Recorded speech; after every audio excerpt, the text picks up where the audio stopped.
Hey there, Red Devil Nation. Welcome back. Today, another Alumni Spotlight. Today we have Brandon Palladino, men's lacrosse class of 2013, joining us. Brandon, thank you so much for taking the time. Thanks so much for having me, Justin.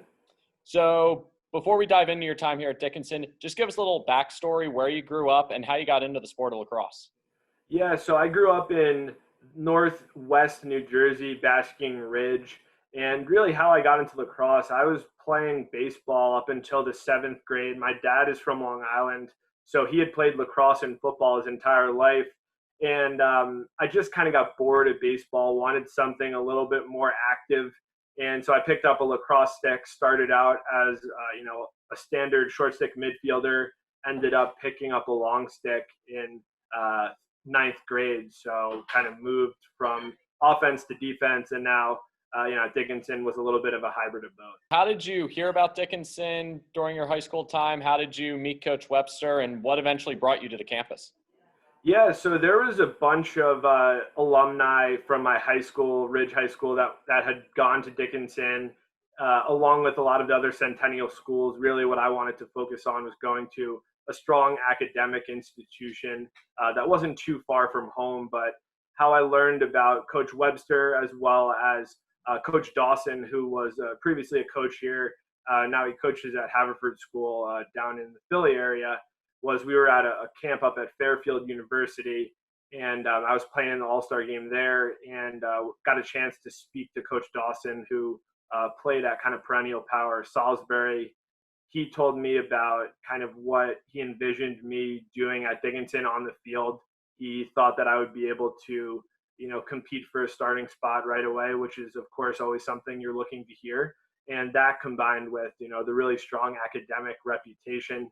I came to Dickinson on a visit, saw Carlisle, loved the campus, loved Coach Webster, and it was an easy decision from there. Talk about your time here as a student athlete first. You were part of one of the most historic runs in Dickinson lacrosse, starting as a freshman all the way up to your senior year. Just talk about the start and the lessons that you learned from the previous players when you were a younger lacrosse player. Yeah, so coming in as a freshman, I personally didn't have a ton of expectations in regards to knowing if we were going to be ultra competitive. I just knew that I wanted to play lacrosse in college and I wanted to go to a strong academic institution. What ended up happening was we had a really, really strong class top to bottom. I think, by my senior year, we had 8 or 9 people starting, which is rare for a single class. But really the seniors, when I was a freshman, kind of changed the mentality along with Coach Webster, where lacrosse came, first besides academics, of course, and there wasn't as much of the idea that it was okay to be average. We wanted to be something much better, and we wanted to win a Centennial Conference championship, which we hadn't done, prior to my freshman year. Freshman year, we had really strong leaders, like a Ted Servitis and Al Gollad, and we ended up having, what was the best year in Dickinson history, 15-3, I think, and we got to, I think, the semifinals of the Centennial Conference playoffs that year. Ended up losing to Haverford, who ended up winning the championship that year. So a really close game, lost in overtime over at Gettysburg, but that was kind of the start of, that historic run that you talked about. And we just continued to build on top of that with a lot of strong leadership in my class. Even though we were underclassmen, we felt that we were leaders on the team, on and off the field, and we can set the example, whether it's in the weight room, whether it's in the classroom, for the tone for the team that average is not okay. And we wanted to do, great things and bring a national championship to Dickinson College. You talked about the freshman year. You lose to Haverford in the playoffs. You end up making the NCAA tournament, but obviously falling short of that Centennial Conference championship. Talk about what you learned your freshman year and how you guys, as even sophomores, because like you said, 8 to 9 of you guys were starting as seniors. You guys really made your impact as sophomores when you claimed that first Centennial championship here against Gettysburg. You beat Gettysburg for the first time in Dickinson history. Talk about that feeling when you guys realized, okay, this is our time? Because at that point, it was always a Gettysburg-driven Yep. conference, and Gettysburg Lacrosse was the name. But now all of a sudden, Dickinson has become the leader. Yeah, I mean, it's bringing back some great memories. So we, of course, as you said, lost to Haverford in the Centennials, and we also lost to them in the NCAAs that year, my freshman year. So that didn't leave a really good taste in our mouth, as a class or just as a team in general. So what we did was we worked much harder in the summer to get in shape, hit the wall, get everything ready to go so that when we got there in the fall, we were kind of at full gear before even getting into fall ball. So then, as you mentioned, we had a really strong fall, really good leaders again that year, the John Hares of the world that were over there. And what we ended up doing was, continuing to grow and mold the team around Coach Webster and a lot of the players to that, Centennial Conference final that year against Gettysburg. As you said prior to that, we beat Gettysburg at Gettysburg for the first time, I think, since like the 70s or something like that, which was pretty historic. As you mentioned, they were pretty much the top dog without much competition for a long time. So it was good to firstly beat them in the regular season, because I think they might have thought it was all, just a one-time thing. They got lucky kind of thing. And then we ended up beating them at Dickinson for the first Centennial Conference Championship that year. So it was really, really powerful for us. We knew we could do it then. And then onto the NCAAs, where we ended up winning our first NCAA playoff game that year, and then ended up advancing a few rounds. And I believe we lost to Salisbury that year, who ended up winning the national championship with Sam Bradman, a couple other really good players. So it was our first real experience in the NCAAs, and you learn a lot when you play against a team that's done it before. So obviously Salisbury, a ton of national championships, but tough to beat them.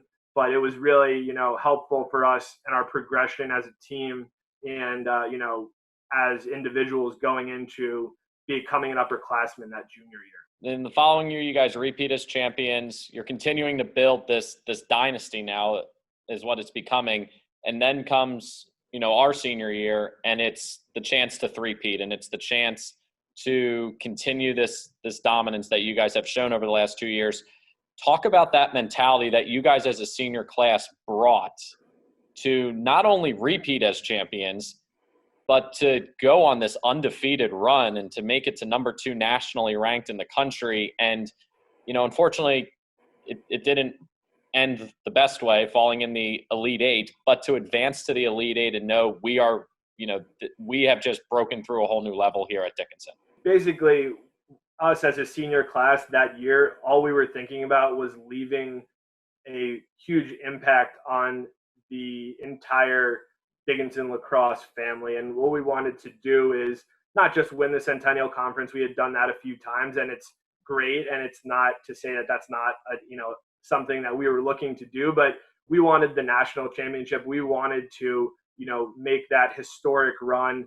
And like you said, we did for a long time. We were undefeated the entire year heading into the playoffs. And we ended up obviously running up against Salisbury again. The difference that year was this was the first time that I had played Salisbury and I felt we were better. We were the better team. We were winning most of the game. They came back and beat us at home towards the end. But I was, after kind of stepping back a couple weeks later, it was really impressive what, me and our class had done for Dickinson Lacrosse, both on and off the field. And, we were very proud of what we had done, although we fell short of the ultimate goal of winning the national championship. I really do think we were the best team that year. And if we didn't play Salisbury, I don't think any other team really would have given us, much of a game. Now, you said something there that was pretty interesting. When you looked back at it a couple weeks later, after we graduated, after the loss to Salisbury, but when you guys walked off that field that day for the last time in a uniform, and when you really sat back and looked at everything you had done, 3 conference championships, a number 2 national ranking as seniors, an undefeated season, into the NCAA playoffs.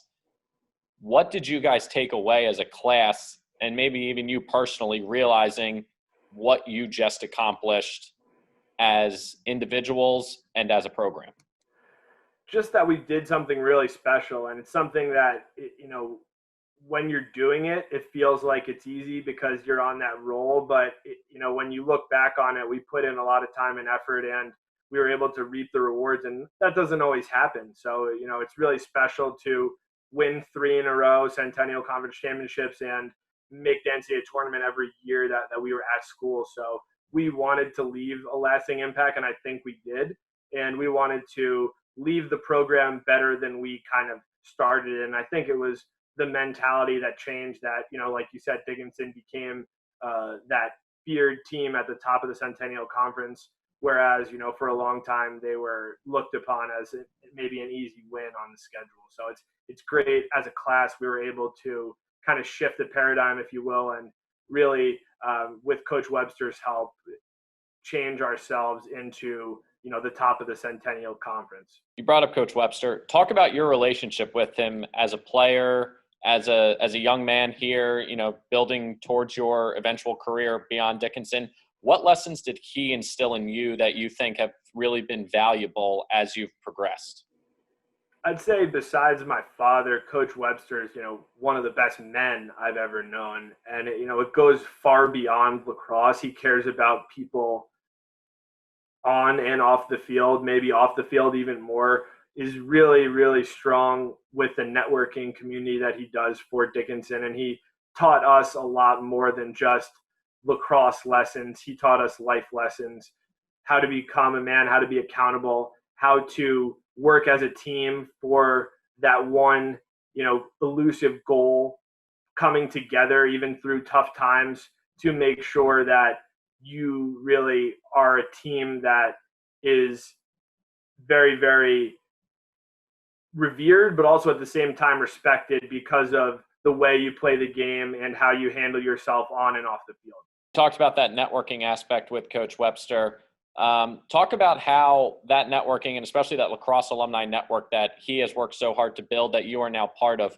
How did you utilize it as a student athlete here? Yeah. And now how do you utilize it as the person who can now give back to those young collegiate athletes? So they have, Coach Webster does a really good job of having the email connections. As soon as you become an alumni, there's this whole email chain and things like that. But really the first important piece, in my opinion, is throughout the years, you go to these tailgates, and he does a really good job of introducing you as a player to alumni. So as you're coming out, it's not, I don't know any of the guys who came before me. You have a pretty good feel of a lot of the alumni, where they're working, maybe what potentially is a good fit for your skill set.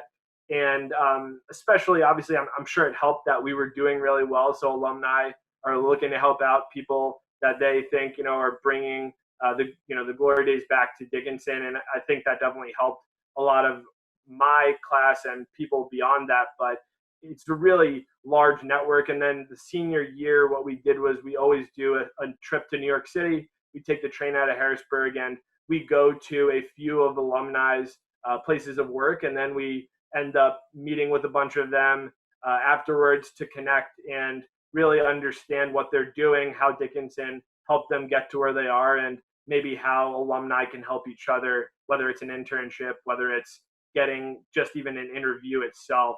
Everybody does a really good job with that. And we continue to, build out the LinkedIn network as well, which I think is pretty important, so that people are helping each other any way they can. I'm always open, with my email, phone number, etc., to help young alumni who are interested in, fields that I have worked in the past. You mentioned the fields you've worked in the past.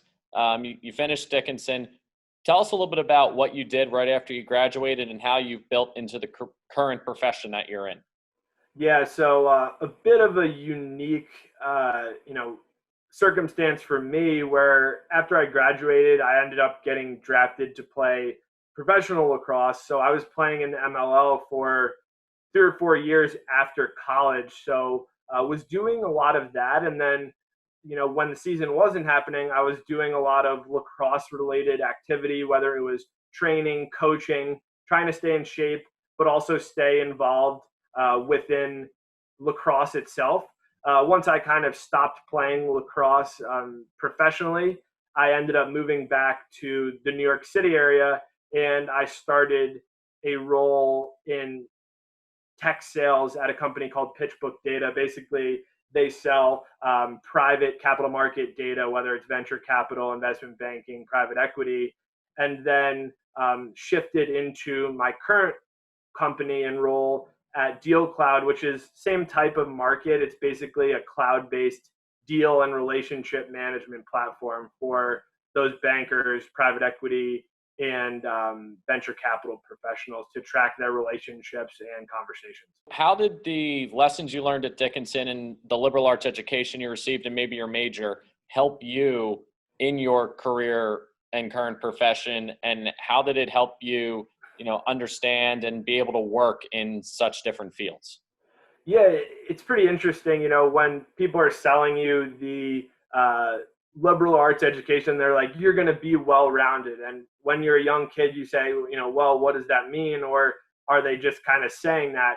But, at Dickinson, the big difference compared to some of these other schools is I really learned about so many different things. I was a political science major, so I learned a ton about international politics, as well as, some of those finance related courses combined with some of the languages where, when you're having conversations, you just are a more well-rounded individual, as opposed to with some of these other schools, maybe you're more specialized in accounting, finance, whatever it may be, and you don't have the well-rounded background to know other things that are going on in the world. And what I think, helps that is then when you become a part of a team at a company, you can understand different insights, different ways people think, and then you can, be able to help your team more succeed for that common goal, just like you did, when you were on the field playing lacrosse. As an alum of Dickinson, what makes you proud to be an alum from here, and why would you encourage students in high school and in particular lacrosse players to consider a liberal arts education at Dickinson? The biggest thing for me is the community. I still consistently see a ton of the guys that I played lacrosse with, as well as a ton of, guys and girls in the New York City area, which I think is great, where when you have that small liberal arts school, you get to meet a ton of people and stay in contact with them during school, as well as, when you leave Dickinson. And I think that's a big difference compared to some of the larger schools out there where you don't really have that feel. Maybe there's online classes, or maybe you're in a class with 100, 200 people. You don't really build the relationships, which I think can be much longer lasting. And, on the lacrosse side, really, it's a great combination, as I mentioned before, of not just a team that can compete for a Centennial Conference Championship or a national championship, but a well-rounded education and a place where you're going to learn a lot from a coach that cares about lacrosse, but it's not all about lacrosse. And obviously, as most people know, you don't really make a living playing lacrosse. There's maybe 5 or 6 guys in the world that do. So you want to kind of think long term, and Dickinson helps you do that on and off the field with a ton of guidance, counselors, you name it. They do a great job preparing you for the real world, being well-rounded as an individual, seeing a bunch of different vantage points so that you can kind of decide, make your own decisions, and pick a career that best fits your personality and your strong suits. What gave you so much pride in wearing the red? And why did you feel so lucky or maybe blessed to put on a Dickinson uniform each day and represent the Dickinson Red Devils? The biggest thing for me was my teammates.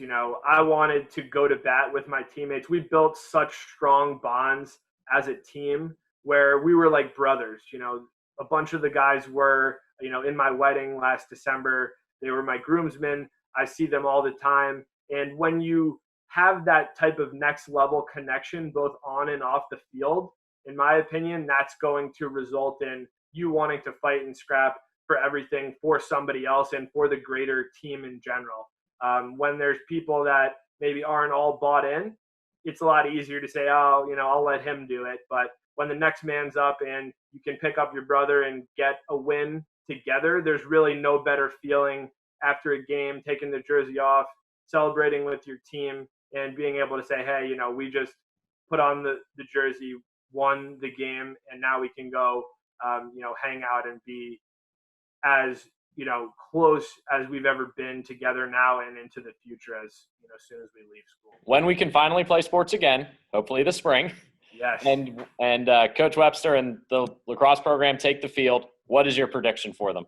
I think that a lot of the younger players, I came to a couple games last year, I think a lot of the younger players got a lot of really good experience. And I think that, Coach Webster is the best at getting the most out of the talent that he has. So I have, high predictions for the team. I would say they're definitely going to be in that top 2-3 teams in the Centennial Conference and make a run into the NCAAs as well. Hopefully we can bring the title back to Carlisle. I know obviously we didn't have a season this year finished up, and prior to that, Ursinus ended up winning their first title. So it's been a few years, but I think we can bring the hardware back to Carlisle where it belongs and continue that dynasty that has been growing throughout the past 10 years.